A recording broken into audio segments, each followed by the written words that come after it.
नमस्कार, ये आकाशवाणी पटना है।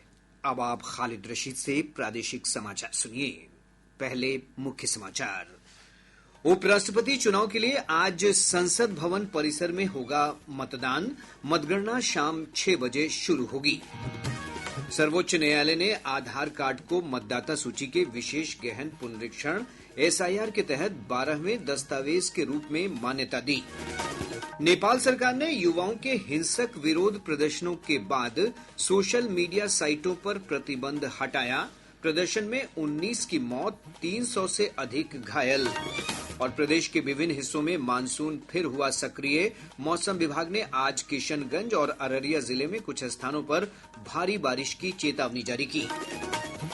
अब समाचार विस्तार से। उपराष्ट्रपति पद के लिए चुनाव और मतगणना आज होगी। इस चुनाव में एनडीए उम्मीदवार और महाराष्ट्र के राज्यपाल सीपी राधाकृष्णन का मुकाबला इंडिया गठबंधन के उम्मीदवार और सर्वोच्च न्यायालय के पूर्व न्यायाधीश बी सुदर्शन रेड्डी से है।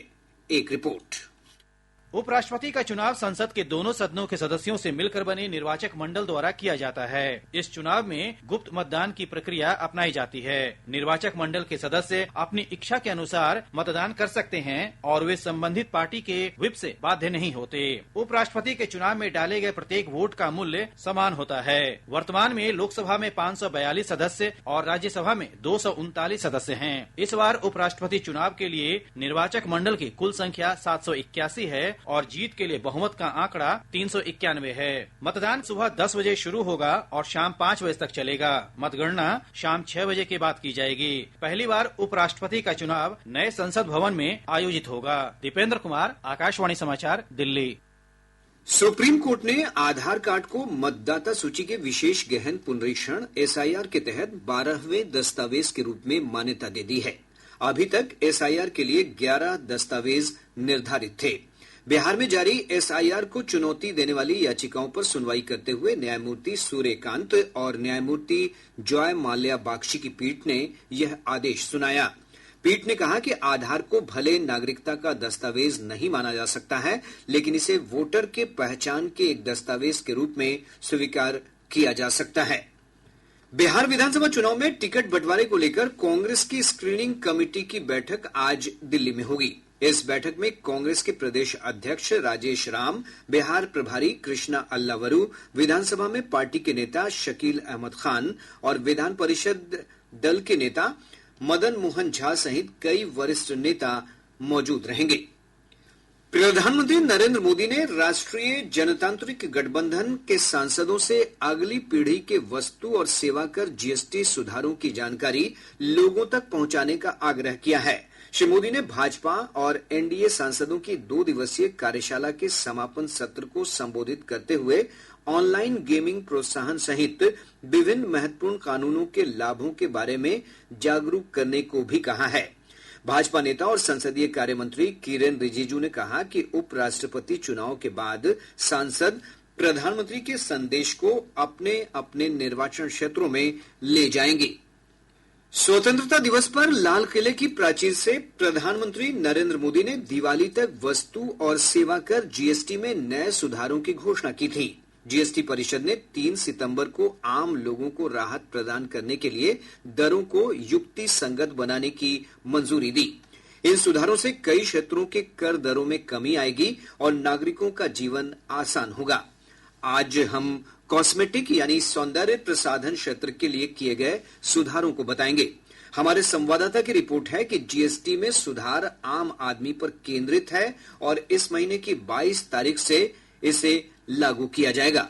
सौंदर्य वस्तुओं पर जीएसटी दर 18% से घटाकर 5% कर दी गई है, जिससे hair oil, shampoo, shaving cream तथा लोशन, टूथपेस्ट, टेल्कम पाउडर और फेस पाउडर जैसे रोजाना इस्तेमाल किए जाने वाले उत्पाद सस्ते हो जाएंगे। वहीं टूथ पाउडर पर भी जीएसटी दर 12% से घटकर 5% हो गई है। जीएसटी में इन सुधारों से अब सौंदर्य प्रसाधन की वस्तुएं उपभोक्ताओं को काफी किफायती दर पर मिलेंगी। आकाशवाणी समाचार से बातचीत में उपभोक्ताओं ने जीएसटी में हुए सुधार का स्वागत किया है।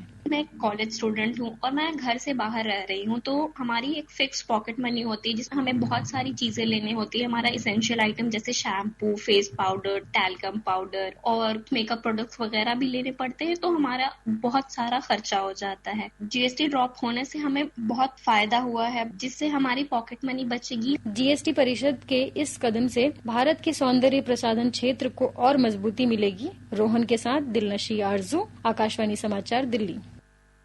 केंद्रीय वित्त मंत्री निर्मला सीतारमण कल बिहार दौरे पर कटिहार आएंगी। वित्त मंत्री जिले के हसनगंज चंदेली भर्रा गांव में मखाना किसानों से संवाद करेंगी। इसके बाद वे जिले के इंजीनियरिंग कॉलेज में क्रेडिट आउटरीच कार्यक्रम में भी शामिल होंगी। राजद प्रमुख लालू प्रसाद ने दिल्ली उच्च न्यायालय में अपील दायर कर जमीन के बदले नौकरी घोटाला मामले में सीबीआई की प्राथमिकी रद्द करने की मांग की है। श्री प्रसाद के अधिवक्ता कपिल सिब्बल ने न्यायालय के समक्ष अपनी दलील में कहा कि सीबीआई ने भ्रष्टाचार निवारण अधिनियम के तहत अनिवार्य मंजूरी के बिना प्राथमिकी दर्ज की है। इससे पूरी जांच अवैध हो जाती है। प्रदेश में महिला रोजगार योजना के तहत अब तक 40 लाख महिलाओं ने ऑनलाइन आवेदन किया है। सबसे अधिक आवेदन मुजफ्फरपुर, नालंदा, रोहतास, बक्सर और सारण जिले से प्राप्त हुए हैं।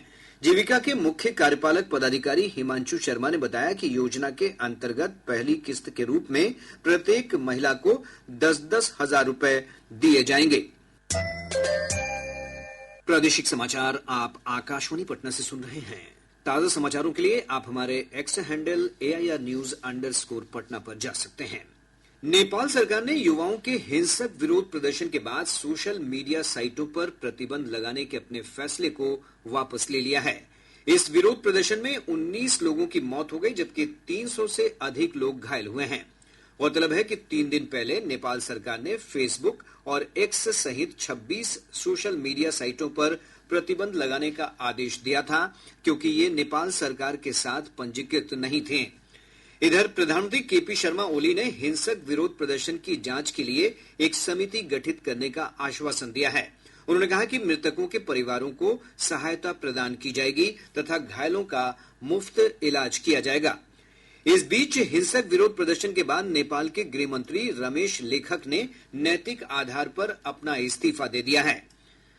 नेपाल में प्रदर्शन को देखते हुए राज्य के सीमावर्ती जिले मधुबनी, सीतामढ़ी, पूर्वी चंपारण और पश्चिम चंपारण में सुरक्षा व्यवस्था कड़ी कर दी गई है।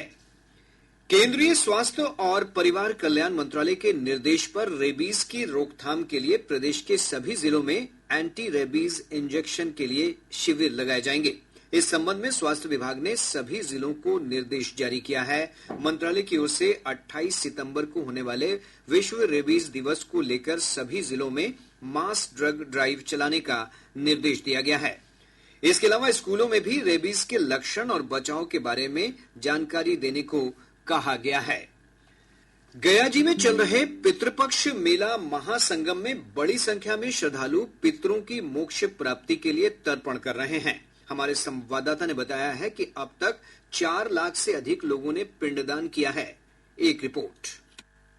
त्रिपाक्षिक श्राद्ध करने वाले श्रद्धालु आज उत्तर मानस, उदीची, कनखल, दक्षिण मानस, जिह्वालोल वेदियों पर श्राद्ध और पिंडदान कर रहे हैं। त्रिपाक्षिक श्राद्ध करने वाले के लिए तिथि के अनुसार वेदियां निर्धारित है। जिला प्रशासन ने बताया कि लगभग 4 लाख लोग अब तक पिंडदान कर चुके हैं। विष्णुपद मंदिर परिसर में भगवान विष्णु के दर्शन के लिए सुबह से ही लंबी कतार लगी हुई है। देश विदेश के यात्रियों के साथ साथ कई फिल्म अभिनेता और राजनेताओं ने भी अपने अपने पूर्वजों की मोक्ष कामना के लिए गया जी में पिंडदान किया। आकाशवाणी समाचार के लिए गया जी से धर्मवीर भारती। प्रदेश के विभिन्न हिस्सों में मानसून की सक्रियता से बारिश की गतिविधियां जारी हैं। मौसम विभाग ने आज उत्तर और दक्षिण बिहार के विभिन्न स्थानों पर मेघ गर्जन और वज्रपात का येलो अलर्ट जारी किया है। इस दौरान किशनगंज और अररिया जिले में कुछ स्थानों पर भारी वर्षा का पूर्वानुमान है।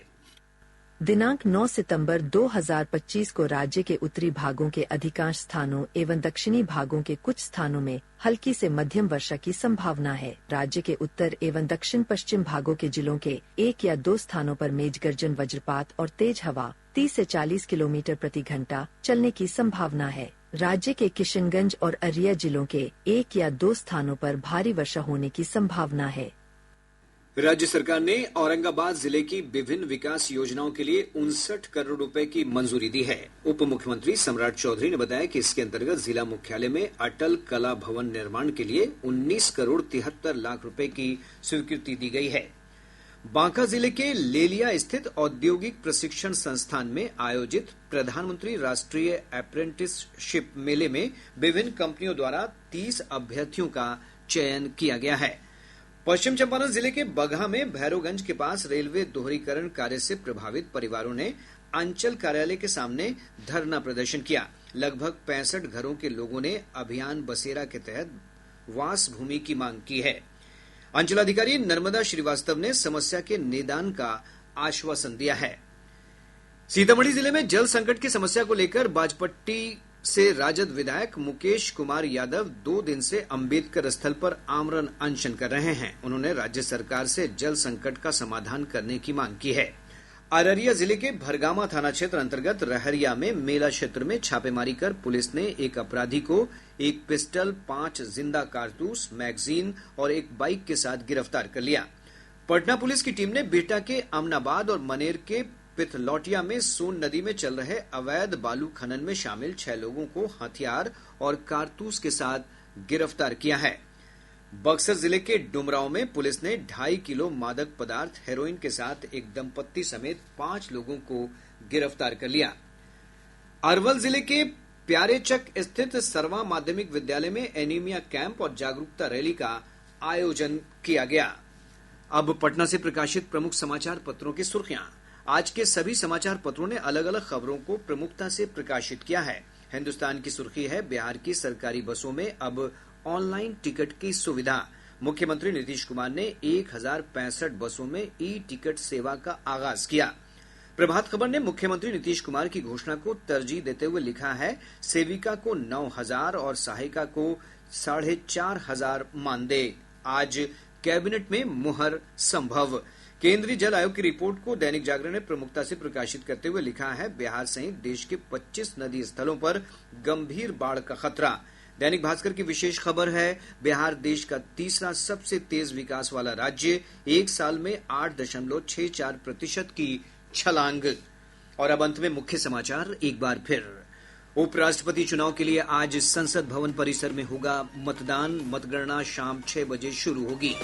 सर्वोच्च न्यायालय ने आधार कार्ड को मतदाता सूची के विशेष गहन पुनरीक्षण SIR के तहत 12वें दस्तावेज के रूप में मान्यता दी। नेपाल सरकार ने युवाओं के हिंसक विरोध प्रदर्शनों के बाद सोशल मीडिया साइटों पर प्रतिबंध हटाया। प्रदर्शन में 19 की मौत, 300 से अधिक घायल। और प्रदेश के विभिन्न हिस्सों में मानसून फिर हुआ सक्रिय। मौसम विभाग ने आज किशनगंज और अररिया जिले में कुछ स्थानों पर भारी बारिश की चेतावनी जारी की। इसके साथ ही आकाशवाणी पटना से प्रसारित प्रादेशिक समाचार का ये अंक समाप्त हुआ। आकाशवाणी पटना से अगला समाचार बुलेटिन दोपहर 2 बजे प्रसारित किया जाएगा। नमस्कार।